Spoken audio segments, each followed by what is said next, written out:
Folks, welcome back. We're having a conversation this morning with Oklahoma Attorney General Scott Pruitt. General Pruitt, let's start with one of the issues that's been in the news lately. It involves some of the states in the region, but Colorado specifically, and the impact of their marijuana law on the state of Oklahoma. You've been at the forefront of that discussion. How does that involve the state?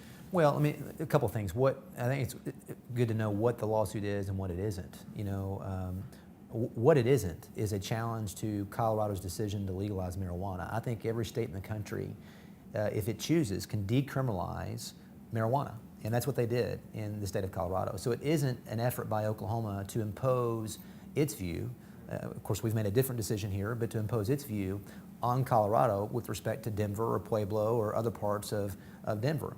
But they did something far more than just legalize marijuana for use and possession. They actually set up a commercial enterprise. They actually vested their agencies, the state government, to develop rules and regulations to ensure the commercial feasibility of marijuana. So there's wholesale, there's distribution, there's retail of marijuana. And just 2 days after we filed our lawsuit, Michael, 85 pounds of Colorado pot was seized in Custer County in Oklahoma that was heading to Tulsa for sale, 85 pounds. And so what we have challenged with our lawsuit is the interstate trafficking of marijuana that clearly invokes the federal authority. Every day in Colorado today, there are federal felonies being committed. And Eric Holder has chosen not to enforce federal law. I was in a meeting in February in Washington with the Colorado Attorney General, my friend John Suthers, and Eric Holder. And the question was asked of Eric Holder at the time, are you going to enforce federal law and the trafficking of marijuana into Oklahoma, into Nebraska, into states across the country? And the answer was no. So this is another example of the Obama administration and Eric Holder selectively enforcing the law, injuring the state of Oklahoma. Colorado has contributed to that by passing a law that engages in the trafficking of marijuana. If this was simply legalization for use and possession of marijuana, there would be no lawsuit. But they did more than that. And I'm vested with the responsibility of enforcing and protecting the state decision that we've made with respect to marijuana. And it's being affected adversely by what Colorado has done, but also by what the Obama administration has done.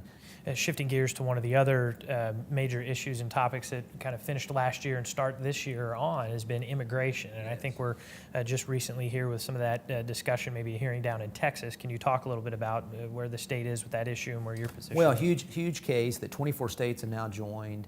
And it's in response to the president's basically saying Congress has not acted.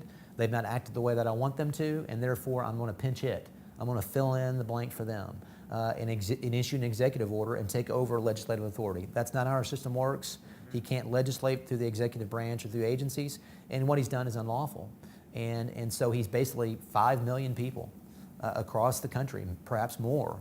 He simply he's suspended deportation, inconsistent with federal law. And so this lawsuit is about holding him accountable and basically having that executive action declared unlawful under the Constitution. We are in the process of trying to get an injunction, a preliminary injunction against the president. I'm encouraged that it may be happening soon. In fact, we'll know this week. And hopefully that in those 24 states we'll win and the president won't be able to engage in this unlawful executive order. So you mentioned 24 states. I think this is important for the viewers at home to understand that what we're talking about here is just the basic setup and functioning of our government. And for the president, there's 3 powers, right? We separate them.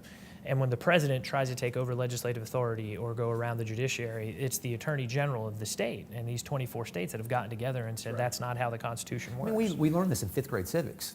The executive branch exists to enforce the law, the legislative branch exists to make the law, and the judicial branch exists to interpret the law. I mean, that's what we learned in 5th grade civics. The president needs to go back to 5th grade and understand that his action here, he can't fill in the blank just because the legislature, the Congress, has not acted the way he wants them to. I mean, the legislative prerogative that's vested in Congress is to act or not to act.